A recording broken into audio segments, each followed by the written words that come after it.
मैं doctor Vijendra Kumar district Shamli में CSC Shamli पर तैनात हूँ, चिकित्सा अधिकारी के पद पर। जैसे ही भारत में कोरोना ने दस्तक दिया, तभी राज्य की गाइडलाइन आई कि सभी डिस्ट्रिक्ट्स के अंदर आइसोलेशन वार्ड बनाए जाएं। तुरंत, क्योंकि शामली में जिला अस्पताल नहीं है, तो हमारी CSC को आइसोलेशन वार्ड बनाया गया। हमारे जो CMO साहब है डॉक्टर संजय भटनागर जी, उन्होंने मुझे आइसोलेशन वार्ड का इंचार्ज बनाया। हमारा पहला मरीज़ जो पॉजिटिव मरीज़ यहाँ आया वो 24 मार्च को आया, जो दुबई से लौटा था।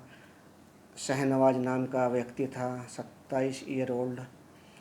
उसका इलाज किया गया हमारे द्वारा और वो ठीक होकर अपने घर पर चला गया।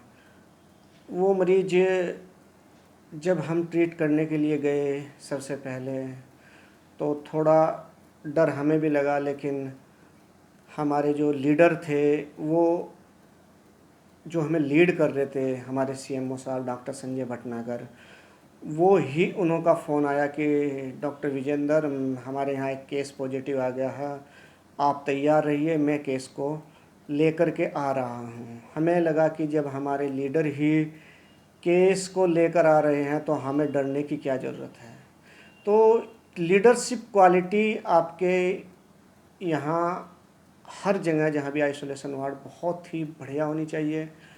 फिर पॉजिटिव पेशेंट से हमारा जो कांटेक्ट होता है, हमें अपनी सावधानियाँ बहुत अच्छे से बरतनी चाहिए। मैंने अपने पूरे स्टाफ के साथ पूरी प्रोटेक्शन ली और इसी कारण हमारी शामली में कोई भी अभी तक हमारा जो स्टाफ वो संक्रमित नहीं हुआ, क्योंकि इसमें प्रोटेक्शन लेनी है, घबराना नहीं।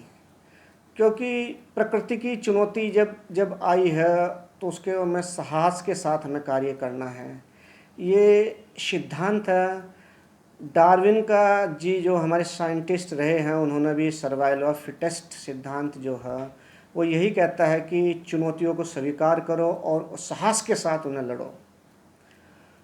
PP किट पहन के हम लोगों को बड़ी परेशानियां होती थी, कुछ मन में दुख भी होता था जब 12-12 घंटे PP किट पहनकर या 6-6, 7-7 घंटे PP किट पहनकर बिना किसी चीज़ को टच किए और पसीने के अंदर तर हो जाते थे। रहना पड़ता है मरीजों के साथ, तो कष्टकारी होता है। लेकिन इस कष्ट को अपने इस दुनिया में आई हुई महामारी के आगे कुछ नहीं समझना चाहिए, क्योंकि ये कष्ट जो है हमारा शारीरिक कष्ट है, लेकिन आज पूरी दुनिया इस कष्ट से फेस कर रही है और सबकी निगाहें डॉक्टर्स पर टिकी हुई है, हमारे हेल्थ डिपार्टमेंट के स्टाफ्स पर टिकी हुई है। तो ऐसी स्थिति में हमारे जो अपने व्यक्तिगत कष्ट हैं उनको भूल जाना चाहिए और हमें पूरी साहस के साथ और पूरी सुरक्षा के साथ इन चुनौतियों को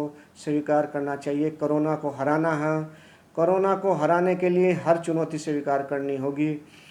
मैं जो अपने यहाँ ट्रीटमेंट किया, मैं मास्टर ट्रेनर भी हूँ अपनी टीम का। हमारे यहाँ एक जो डेडिकेटेड कोविड हॉस्पिटल बना हुआ है L1, उसकी जो डॉक्टर्स जाते हैं, स्टाफ जाता है, उनको मैं ट्रेनिंग भी देता हूँ और सभी को यही कहता हूँ, पहला स्टेप मेरा ये रहता है कि साहस के साथ जाओ और मरीज को बोझ ना समझो और मरीज को जाते साथ सबसे पहले स्ट्रेस फ्री करो, क्योंकि उसके दिमाग से कोरोना निकाल दो। उससे बताओ कि ये सामान्य बीमारी है, जैसे सामान्य फ्लू होता है ऐसा ही है। अगर आपको कुछ होता है तो यहाँ डॉक्टर्स हैं, यहाँ हम लोग हैं, हम आपकी हमेशा उस पर हैं। मैं कुछ सामाजिक जब देश पे संकट आया और संकट आने के बाद मुझे लगा कि मेरी सेविंग है तो उसका कुछ हिस्सा मुझे दान कर देना चाहिए, मतलब मुझे उसका कुछ हिस्सा देश के लिए समर्पित कर देना चाहिए। मैंने उससे कुछ मास्क बंटवाए, प्रवासी मज़दूरों को खाना खिलवाया। मैंने करीबन 1,08,000 रुपये अपनी सेविंग का दिया, क्योंकि सेविंग तो मैं जीवन में कभी भी कर सकता हूँ, लेकिन आज जब देश को मेरी सेविंग की ज़रूरत है तो वो सेविंग मुझे दे देनी चाहिए। और ऐसा हर एक को करना चाहिए कि अगर उसके पास कुछ सेविंग है, कुछ भी है, तो वो उसे अपने देश के लिए दे देना चाहिए।